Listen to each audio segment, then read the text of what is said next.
Good afternoon, everyone. I'm Tamiko Brown-Nagin, the Dean of the Radcliffe Institute for Advanced Study at Harvard University. It's my pleasure to welcome you to this afternoon's program, Anti-Racism in Higher Education, a conversation with Ibram X. Kendi. Our program today is a collaboration between the Radcliffe Institute and Harvard College Everywhere, which creates opportunities like this one for students to stay engaged and connected with the college community from wherever they are during the COVID-19 pandemic. I am delighted to partner with the college in this way, and I want to extend a special welcome to all the students joining us from around the world. Let me also express my gratitude to Rakesh Karuna, the Danoff Dean of Harvard College, for co-hosting this program with me today. This year has been marked by difficult events, which have cast long-standing inequities and systemic racism into sharp relief. These developments have prompted introspection in many quarters, and they've motivated powerful demands for change. The challenges we face can sometimes seem insurmountable, but we must remain engaged, and we can take heart that our program today is one of many discussions focused on combating racism and achieving equity that are taking place across the country. And most importantly, this afternoon is an opportunity for us to think together as students, faculty, staff, alumni, and friends of Harvard and Radcliffe about how to pursue anti-racism in the specific context of higher education. I'm particularly proud to host this discussion at Radcliffe, albeit virtually. The Institute traces its origins to Radcliffe College, founded in 1879 to educate women who, at the time, were denied access to Harvard. And as I've often said, the legacy of Radcliffe College is not merely coeducation. It is the recognition that universities will always be greater when they draw wisdom and talent from the widest possible pool of individuals. A diversity of voices is critical to full and rich discourse. It strengthens Harvard as we seek to serve the world, and it fosters excellence. These values lie at the heart of our program today. Achieving equity, opportunity, and true inclusion is the work before us. And while we work to nurture an inclusive campus community, we must also reflect on the role of institutions of higher education in the ongoing struggle to dismantle systemic racism in the United States. Through our research and teaching missions, and by supporting the open exchange of bold ideas based in insights from across disciplines and professions, universities have a critical role to play in addressing the most pressing issues facing our society.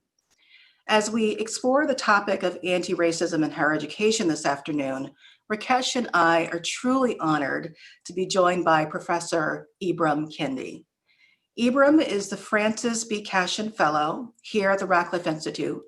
He also is the Andrew W. Mellon Professor in the Humanities at Boston University and the founding director of the new Boston University Center for Anti-Racist Research.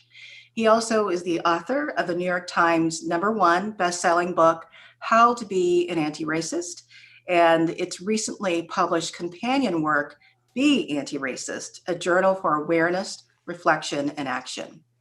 Ibram won the 2016 National Book Award for Nonfiction for his work, Stamped from the Beginning, The Definitive History of Racist Ideas in America. He also is the author of The Black Campus Movement, Black Students and the Racial Reconstitution of Higher Education 1965 to 1972, which won the Du Bois Book Prize. Thank you so much, Ibram, for joining us today. Now for some logistics. Rakesh and I will kick off our discussion with Ibram in just a moment. The Q&A will follow, beginning with questions from Harvard College students, 3 of whom are joining us live. We will then move to audience questions, which you can submit by using the Q&A feature on Zoom at any point during this program. We appreciate you keeping your questions brief so we can address as many of them as possible. With that, let's begin. So I want to start, Ibram, by asking you to talk about yourself and your life experiences. And we'll start there because the book is in part a memoir. And there's a link between your life story and the way you conceptualize racism and anti-racism. Yes, well, I just want to thank Radcliffe as well as Harvard College for coming together to organize this event, and thank each of you for your leadership.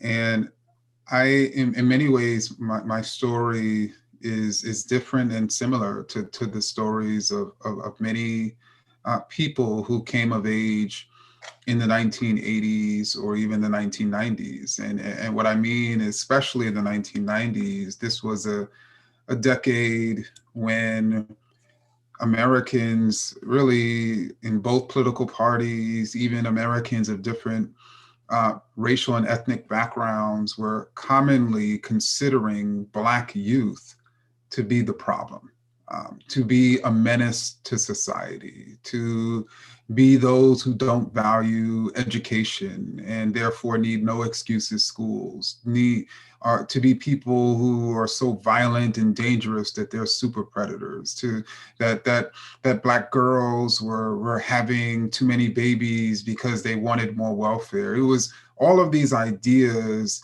that were suggesting that there was something wrong with Black youth. And as a Black youngster, these ideas were directed towards me, and I didn't realize fully how much I had come to even believe some of these ideas, until really reflecting on this book, and really the book opens with me giving a speech as a senior in high school during MLK Day 2000, in which I thought I was so woke and so radical, when indeed the speech was nothing but a litany of anti-Black ideas. And really the book opens there, and it really, as really my life sort of goes, it really takes the reader, and really my story has been trying to overcome this early conditioning that the problem is Black people, and trying to unlearn those ideas that were sort of showered onto me, as it was to many people, to realize that there really is nothing wrong with Black people as a group, and everything wrong with people saying that Black people are the problem, and everything wrong with the actual true source of the cause of inequities and injustices in our society, which is racist power, in policy. And so my journey has been really a journey away from this idea that the problem is people, to this more anti-racist idea about what's wrong with our conditions, what's wrong with our practices and policies and structures, and and systems, and all throughout that is not just overcoming this idea that there's something wrong with Black people, but even overcoming the idea that there's something wrong with Black women, even overcoming the idea that there's something wrong with Black poor people or Black queer people. And I really wanted to track this sort of journey because for many people, they think it's enough to just say, okay, there's nothing wrong with Black people. All the while, they think there's something wrong with specific Black sort of groups or Latinx groups or Native groups. And so that's really my journey, my racial journey. I've had other journeys that fortunately I didn't have to also share, in that book. But I wanted really to share my journey, because indeed the being anti-racist is a journey. Thank you. Great. Thank you. And first of all, let me just add my just thanks for you joining us, and to Tomiko, thank you so much for this connection, and everybody who's supporting the webinar today. So Professor Kendi, first of all, I have to just say, just really have enjoyed your work over the years, and in particular, how to be an anti-racist. One thing that came to mind, I just want to connect it to your observations. You grew up in Queens, New York, which I really appreciate, having grown up in the same place, and you talked a lot about how you had to sort of overcome the ideas that were sort of inculcated in our own communities about what people are like, the sort of narrative structures that exist growing up in the sort of Reagan 80s and in the 1990s, all this terminology. And yet you also said that, these things interpenetrate all of us. They interpenetrate into our minds, into even our own communities. And I was just wondering, from your perspective, how did you begin? What were the mechanisms by which those things socialized? And what was the ways you began, as you said, to unlearn those mental models, to unlearn that in your own upbringing? And I really appreciated the vulnerability you showed in the book talking about that. And I was wondering if you might explore that a little bit more. Well, for me, it was really the education of experience, and being lucky enough to have people in my life who challenged my viewpoints, either directly or indirectly. And really it began, I talked about that speech I gave as a senior in high school. That was in January of 2000. Well, fast forward, a few months, 11 months, and I was a freshman at Florida A&M University in the year 2000. Now, it seems like a long time ago, but the experience we're having with this election, of course, many people are comparing it in certain ways to the year 2000, when, of course, there was an actual contest, or the election was actually contested. And of course, it revolved around Florida. And I, again, went to FAMU thinking that Black people were the problem, but then I heard first and second hand stories of Black voters, or the families of Black folks back home whose votes were spoiled, or whose votes in some capacity was suppressed. And all the while I saw that the national election hung sort of in the balance. And so it was really my first obvious coming to grips with the power of racist policies, and even the impact that it can truly have, on our society. So it was harder for me, right, when I was experiencing so many Black folks telling me, on campus, and hearing and overhearing so many Black folks being subjected to racism, for me to still imagine. So that was really the beginning. And it continued to happen in that way, and just as it happened for many people, this sort of made, my that experience of facing that voter suppression, or seeing or hearing about the voter suppression in the year 2000 was similar to many folks this year watching the video of George Floyd's murder, or sitting back and imagining the horrific death of Breonna Taylor. Thank you for that. It's very powerful, Ibram. Let me ask you to talk a bit about your concept of anti-racism and how it can be applied in higher education. So, boiled down to its essence, I understand your argument to be that anti-racism requires affirmative engagement to disestablish the structures, the policies, the practices that result in racial hierarchy, even if those policies are racially neutral on their face. So I have a two-part question about that. So first, can you flesh that out for us a bit, perhaps giving some examples of facially race-neutral policies that nevertheless are racist? And two, I wonder if you could apply that concept to higher education and suggest a couple of ways that if we truly want to have an inclusive campus, we can do so following this approach. Sure. So I guess I can blend the two, and let's talk about probably one of the more sort of politically divisive, conversations around higher ed, and that's admissions. And so before I talk about standardized tests, let's talk about, for many highly selective colleges and universities, the number one admissions factor in determining the sort of qualification of a student is that student success on college prep courses. So like AP courses and IB courses, on the theory, and it makes sense that if they're doing well in these courses, they could probably do well in college. A few years ago, the College Board did a study and found, if I remember correctly, that 79.6% of Black students that calendar year or that academic year who would have done well on a college prep course in high school did not take one. 80%, and this isn't 80% of Black students overall, this is 80% of Black students who, based on the study, would have done well on college prep courses, did not take them. So how is that admissions factor race neutral when Black students can't even necessarily compete? And then we start asking, okay, why is it that so many students who are capable, are not taking these courses? Well, we know studies show that guidance counselors are steering them away. We know that in many cases, they're not at their schools.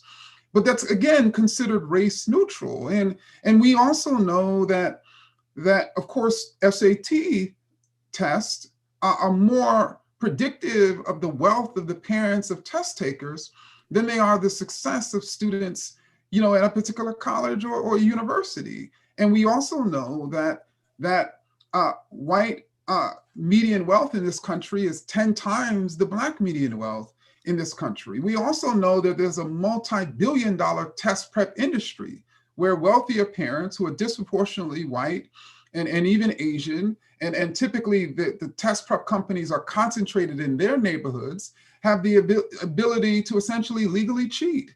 And then all the while, we imagine that student who had that boosted score is smarter than the student who did not have the boosted score.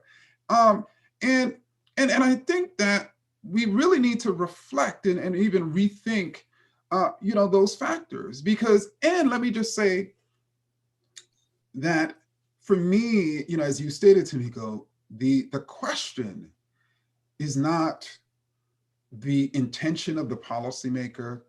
The question for me is not whether the policy has racial language in them. For me, all that should matter in determining whether a policy is racist or anti-racist is the outcome. And so if a voter ID law is targeting African-American voters with surgical precision, as a North Carolina court stated, it's a racist policy and it needs to end. And I think that it's critically important for us to move away from intention, move away from racial language, move away from even the identity of the policymaker, and start focusing on the outcome and creating an outcome within higher education that's more equitably and just for all of our students and faculty and staff and administrators. Great, thank you. I really appreciate that about, looking at the difference between intent and effect. And in terms of, when we see the disparate outcomes. I guess one question, that I would ask in many ways is, where would you start on some of these shifts to structural changes? Like some of what you brought up is a K through 12 shift.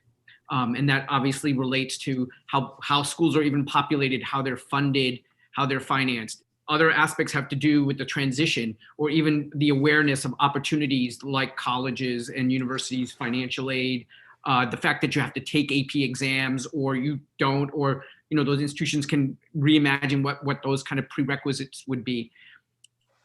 I hate to push this on you, but like as a person who's so thoughtful about this and obviously has given this great thought in both your own autobiography, but also just observing what would you, if not a laundry list, but what would be the 2 or 3 interventions that you would tell a selective college or university to begin? Where would that begin? What would be the experiment? I think first I would say to a college can begin by listening to its scholars who study racism. I think that that group of scholars within the college and university have probably been suggesting particular reforms that are specific to that college and university for quite some time. And they may even know better than me. But, if I'm forced to answer this question, I would say that first and foremost, I think we have to even think deeper in terms of, and what I mean by deeper is we have to even reimagine what we consider to be intelligence. We have to reimagine what we consider to be, quote, qualified. And what I mean by that, let me give an example of intelligence. You know, we have been led to believe that the most intelligent students or even faculty member, but let's take our students, are those students who know the most. But what if we reimagined intelligence as those students who have the greatest desire to know?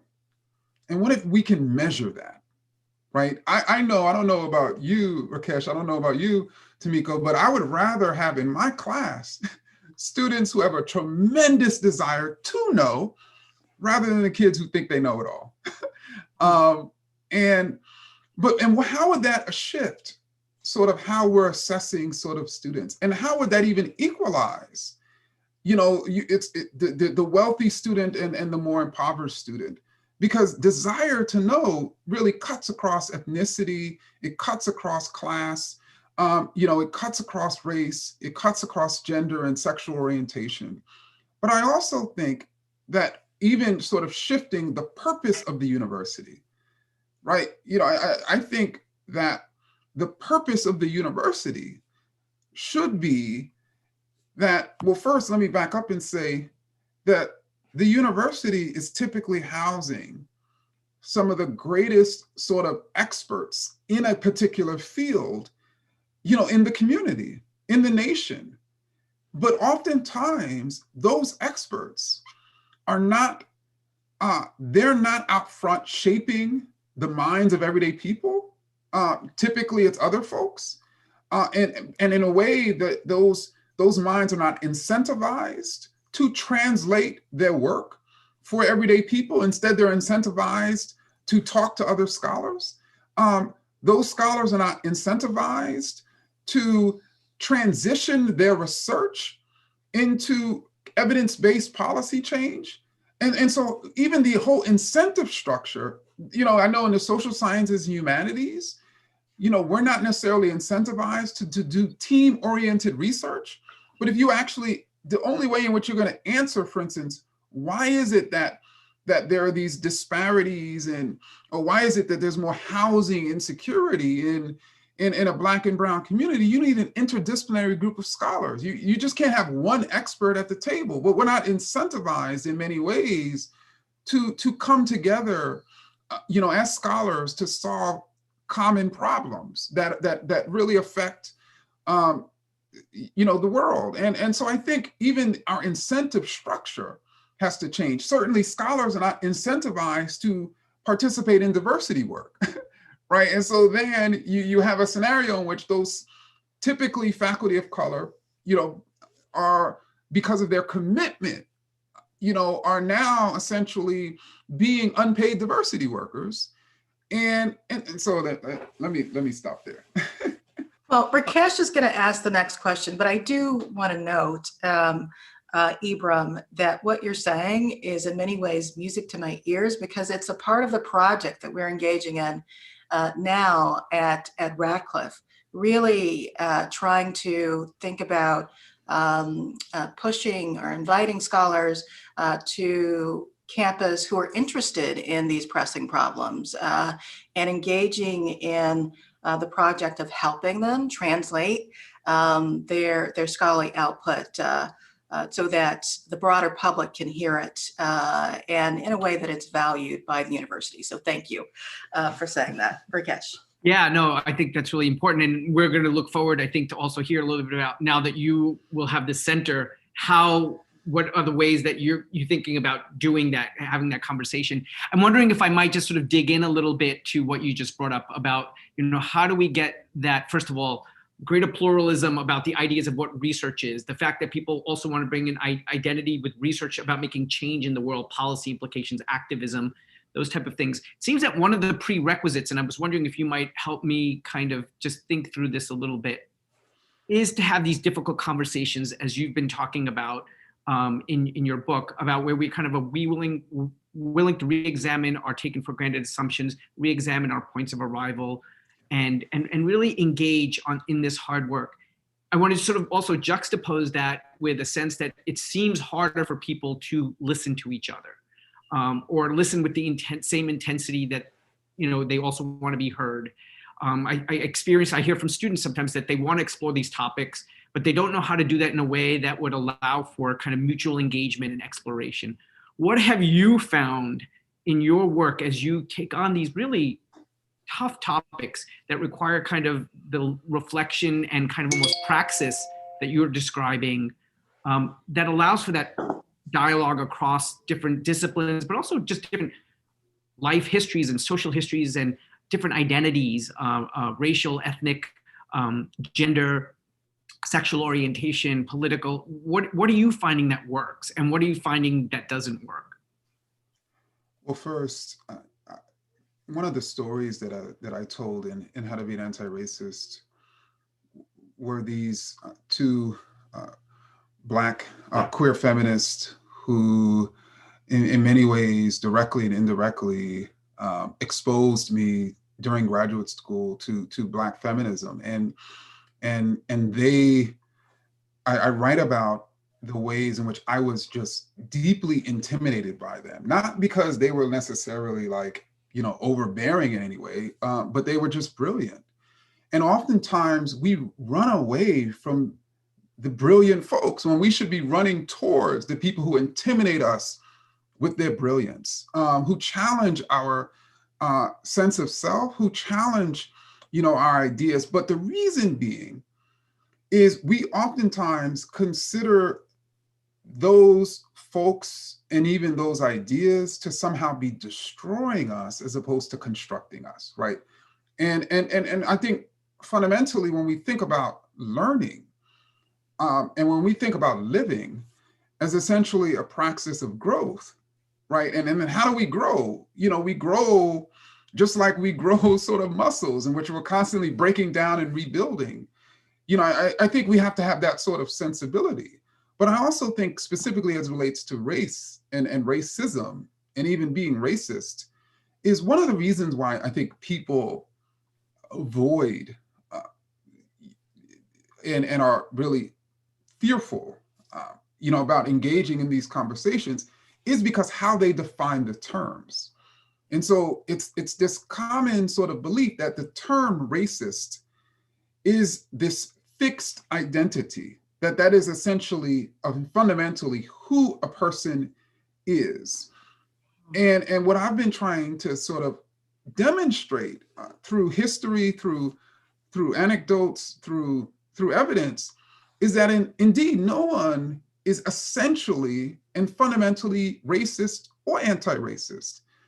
And why is that? Because, so let's say if you take a person who 1 minute says that indeed that slavery is horrible and it needs to end right now, in that moment, that person is being anti-racist. And let's say if in the very next moment in that same speech, that abolitionist also says slavery is so dehumanizing, it has literally made Black people into brutes.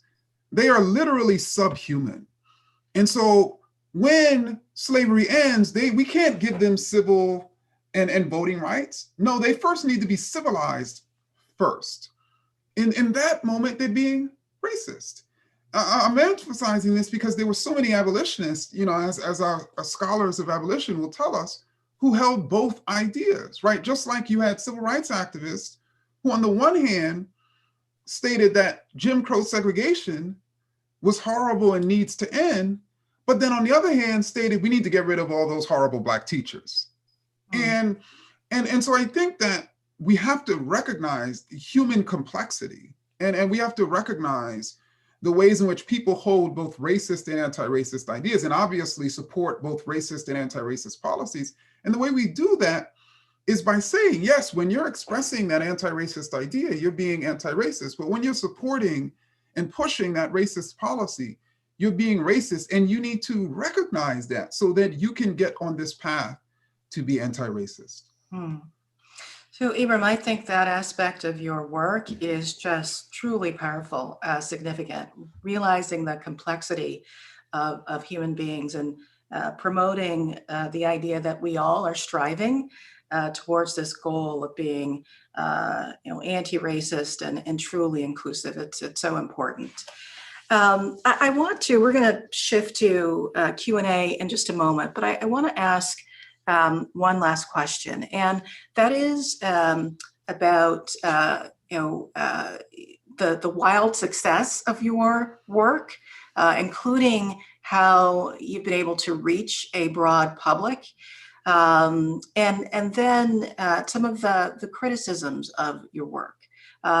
You've had so many positive reviews, but there have been some criticisms focused, for example, on capitalism or data selection or any number of things. And I wonder if you can tell us which, if any, of the various comments have resonated with you, and which might include which might influence rather your future thinking about anti-racism, perhaps in the context of your BU Center. Sure. So I would think that the I wish, as I suspect everyone who's written a book, there are things that I would go back and rewrite right now, and based on the feedback, and one of probably the primary thing that I would write, or write in a future book is what I did not speak about, in a very clear way. And indeed, the way I wrote it, I confused it more than I clarified it, was that racism with an M is inherently systemic and institutional. And racist with a T is inherently individual. So in other words, you have a racist idea, a racist policy, a racist institution, a racist nation, or a person who's being racist. The reason why that's critical is because when we're talking about, for instance, what I was really trying to talk about, particularly, in some of the chapters when I was talking about internalized sort of racist ideas, or, I should have talked about, I shouldn't have used the term, let's say, Black people, because that speaks to a collective group. And when we're even thinking of collectively about a group, we really should be using the terms racism or anti-racism. In other words, are Black people as a collective group engaged in racism or anti-racism? And I would actually argue that historically, as a collective group, Black people have been engaged in anti-racism. But when we're talking about, but really, I was really getting at the individual. And so I should have talked about, really the question that I should have focused on is, that the individual is either upholding the system of racism, or the individual is challenging the system of racism. And when the individual is upholding the system of racism, they're being racist. When the individual is challenging that system of racism, they're being anti-racist, no matter the identity of the individual. And I don't think I was clear, and I wish I could go back and provide that clarity. And it really, a lot of the fact that I was clear, a lot of it came from the criticism, because I'm like, what did I say? And that's what I realized that wasn't clear. And again, you speak about sort of the translation. I mean, for me, what I try to do is I feel it part of the scholarly process is clarifying the complexities. And that is one complexity I just did not clarify well in the book. Thank you. Yeah, thank you. What a thoughtful framing and just self-examination and discussion. I think all of us are always in process. Now we're going to, you mentioned earlier intimidating brilliance, and I'm going to talk about our students. I didn't get into Harvard out of high school. It's easier to become dean, so I'm always just completely blown away by our students. And so we have three of them joining us. We're going to hear from Winona Gao first. Winona is from the class of 2022. She's a social studies major. And also one of our leaders in the Harvard Foundation for Intercultural and Race Relations. And so, Winona, I'm going to just hand it over to you.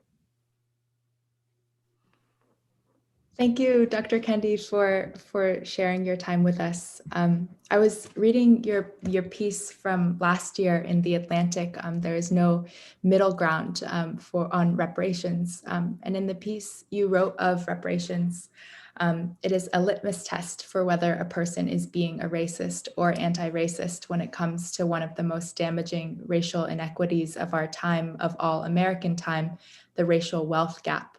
To oppose reparations is to be racist. To support reparations is to be anti-racist. The middle ground is racist ground. What I learned from reading your work is that to be an anti-racist university, Harvard must also support a form of reparations, and not as this broad abstract policy nationally, but as an honest response to its own history of benefiting from slavery and racial capitalism. That if Harvard does not engage with racial, with reparations, it necessarily sits on racist ground. And so my question is, how important are reparations in Harvard's efforts towards anti-racism, and what would reparations look like? Thank you. So and I think for the second question, I think that's a question that can be answered by scholars who study the issue, because I think the way reparations looks for different institutions is likely to be different. But I do think that it is critically important, not just for the US government, to really atone and seek to repair and seek to eliminate the racial wealth gap. But I think it's important also for institutions to do the same thing, like Harvard. And indeed, it is critically important for Harvard, as well as other institutions, to examine its role, its historic role, and just to not sit there and assume that it did not contribute, because either you're going to assume that you possibly did contribute, and then you're going to do a serious study, and then you're going to repair. Or you're going to assume somehow that you're not racist, you never contributed, which is no different than a president who has contributed to racism and then turns around and says he's the least racist person in the room. Thank you.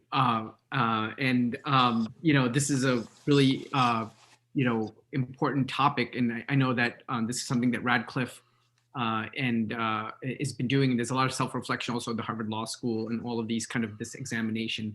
And I think it's going to be benefited from the kind of scholarly research that's going on. I know that, Tomiko, that you're leading here as well. I want to turn to one of our second student, Noah Harris. Noah is also a member of the class of 2022. As we had in the version of the green room, the Zoom green room, I had also mentioned that he is our incoming president of the undergraduate council of our student leaders. And so just really delighted that Noah is here. Congratulations, Noah. I just want to hand the floor to you. Yeah, thank you so much for having me, and for Dr. Kendi for joining us. Here's my question.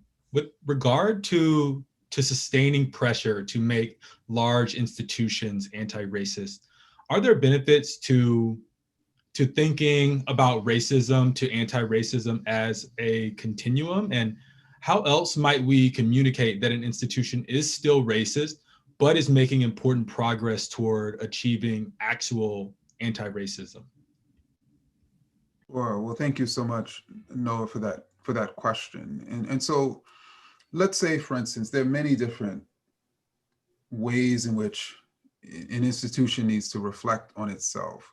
But let's say one of the ways in which an institution needs to reflect on itself is, let's say, it's faculty diversity, right? And let's say if an institution decides to not just have data on its faculty, on the racial demographics of its faculty, but it also has data on the racial demographics of the people who are applying for positions, the people who are getting interviews, the people who are getting campus visits, the people who are getting offers, the people who are coming, the people who are getting promoted and tenured, the people who are being denied sort of tenure, and promotion, the people who are being sort of selected for administrative posts. All of that data then allows the university to have a baseline and then start instituting policies and practices,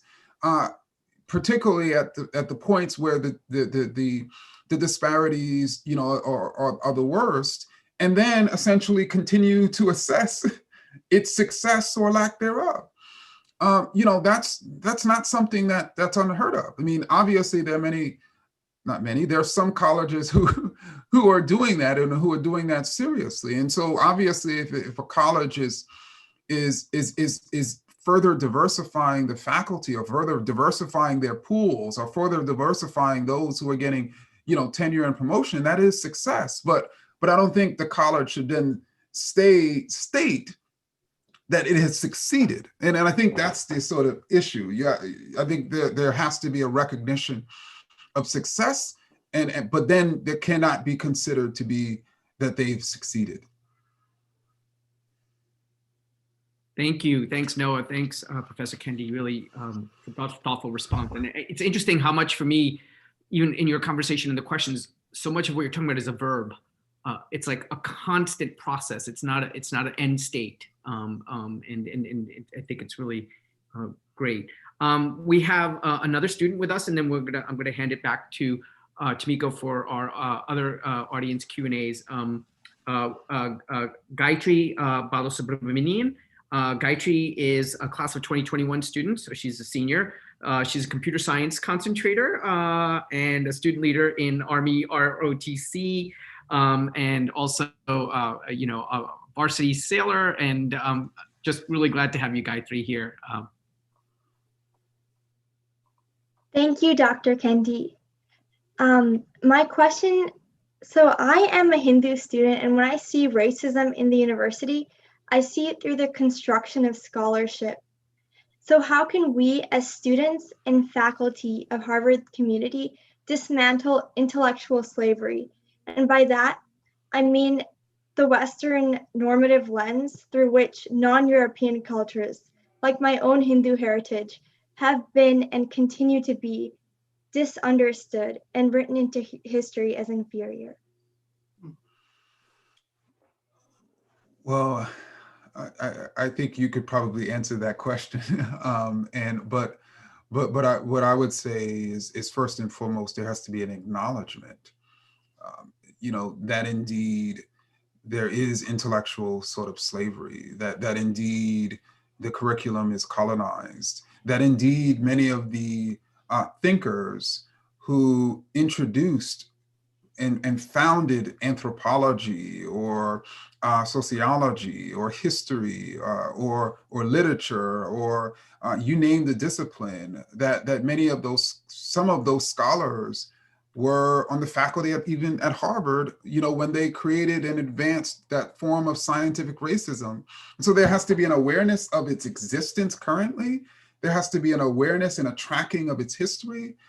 But I think, and that then gives us the lens to begin to dismantle its sort of continuous use. The reason why, for instance, my colleagues and I were deliberate in naming our center at BU the Center for Anti-Racist Research, because we wanted to speak to the heart of this. We wanted to say, you know what, there's racist and there's anti-racist research that's built on different types of basic assumptions that have long been at war within the intellectual community. The basic assumption that if there's an inequity, that it's because there's something wrong with people, or the basic assumption that European culture is not European culture, it's human culture, and that every culture should be assessed from that sort of European cultural standard. No, those are racist constructions. And indeed, we have to, as scholars, do the complex work of equalizing difference. It's easy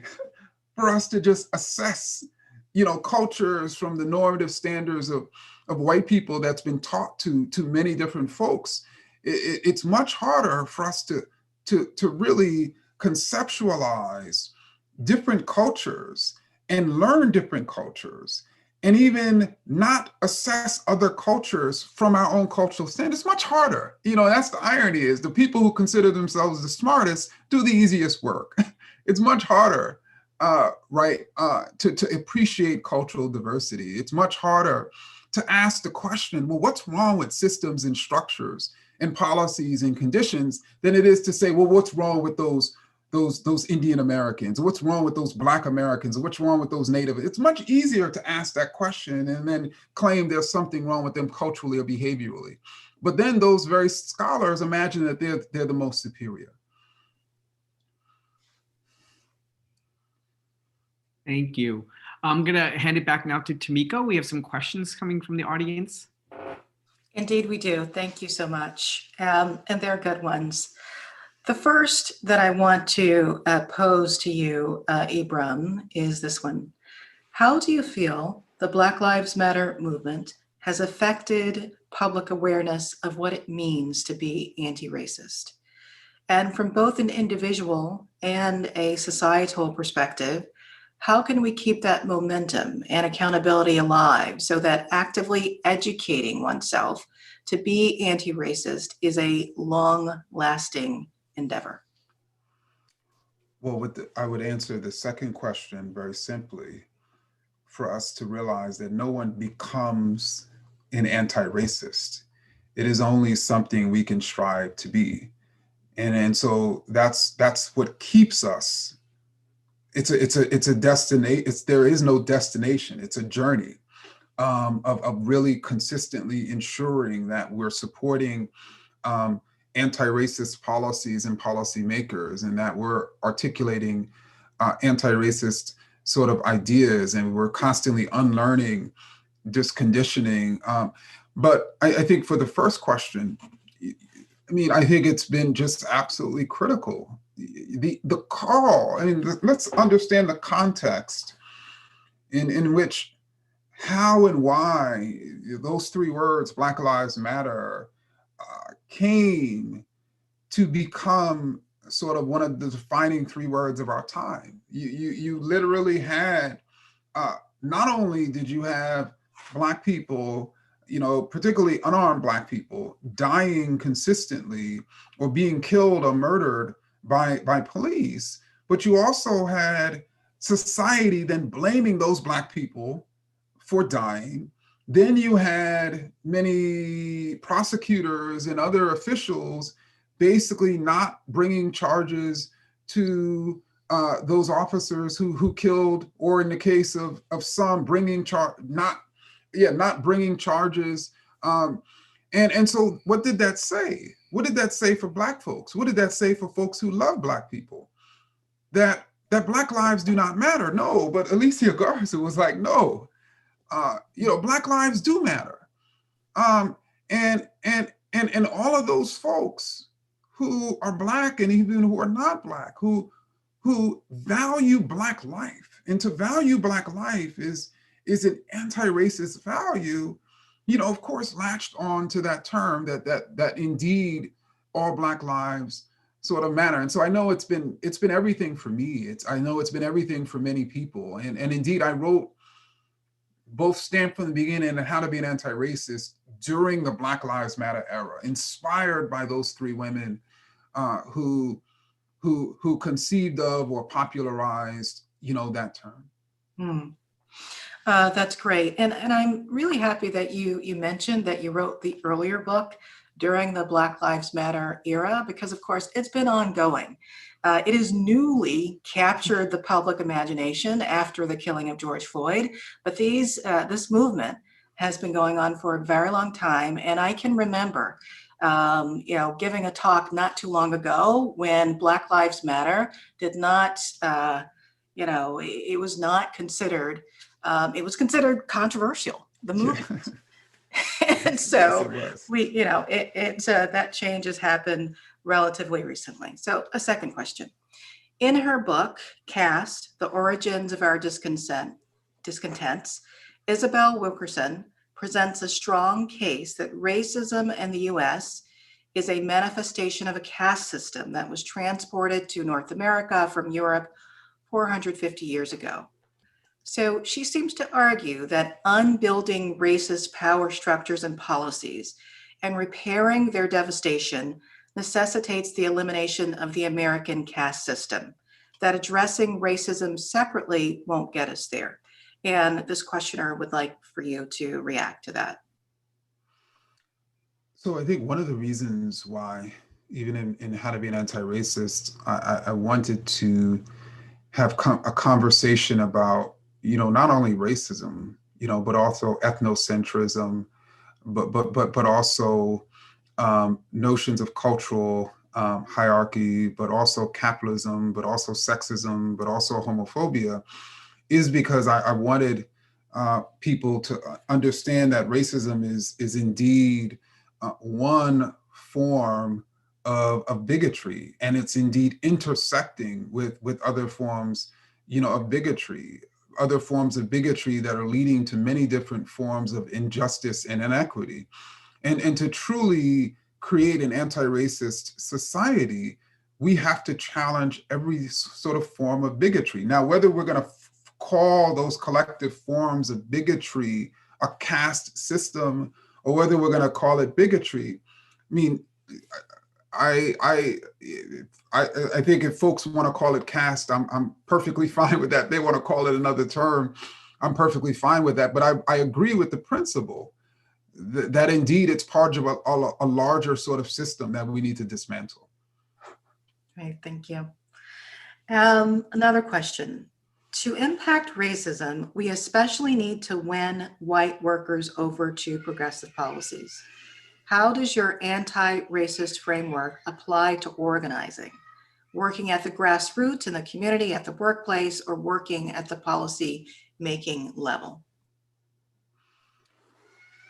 Well, I think that in some cases it is helpful to win over white workers, but I don't want us to necessarily say that is across the board. But I think in many cases it is important for white workers to realize the ways in which they're being sort of oppressed by capital, that capital is using racism, and has historically used racism, to maintain their oppression. And when those white workers are reinforcing racism, they're reinforcing their own oppression. That's what I think scholars of racial capitalism have long sort of made the case, going all the way back to W.B. Du Bois, who of course who articulated this idea of the wage of whiteness. And I think it's important for white workers to use Malcolm X's terms to realize that they've been had, that they've been took, that they've been led astray for quite some time. They've been led astray because indeed, if they can come together with Black workers and Latinx workers and Native and Asian, workers, they'd be much stronger. Right, thank you. This question is about failure. I wonder about the importance of failure as we do this work at every level, specifically in higher education, where there doesn't seem to be room to fail. The pressure to get things right at the first attempt seems only to reinstate to a paradigm of racist policy, which then abandons the inclination to try to affect change systematically. Do you have any thoughts about leaving space for failure as an important step on the journey towards anti-racism in higher education? So, for instance, let's say we were talking earlier about faculty diversity, and let's say if a college institutes a new policy that another college instituted that allowed for their faculty to be diversified. So they instituted at their college and it failed.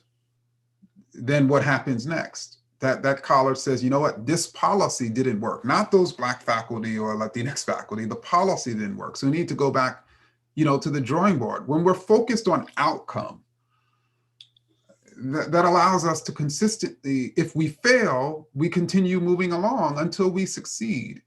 And we consistently are seeking to change or improve policies, until we succeed. And even when we succeed, we then have to be vigilant in maintaining those policies so that success continues.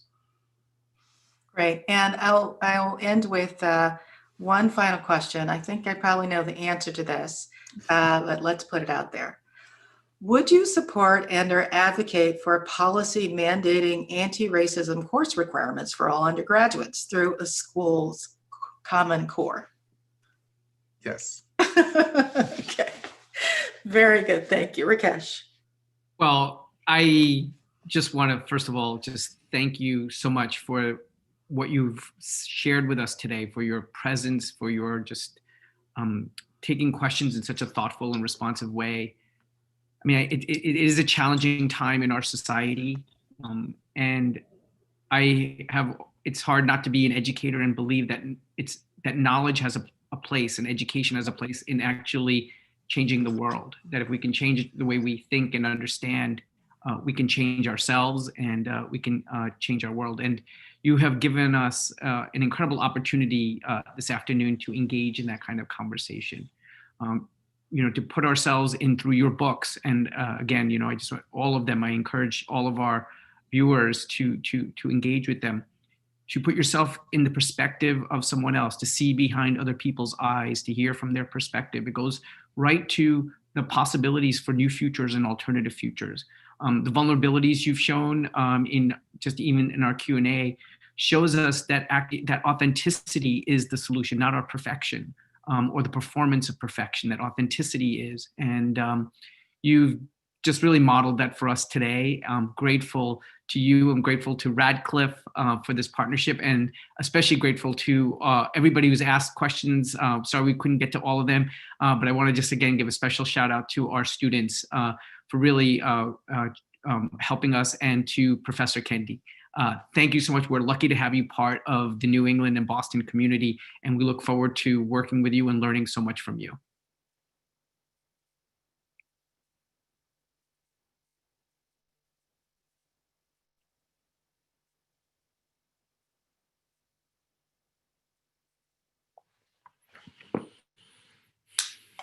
That was great, Rakesh.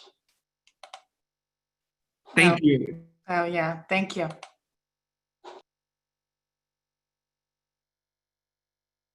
He was great. That was wonderful. It was. All right, take care.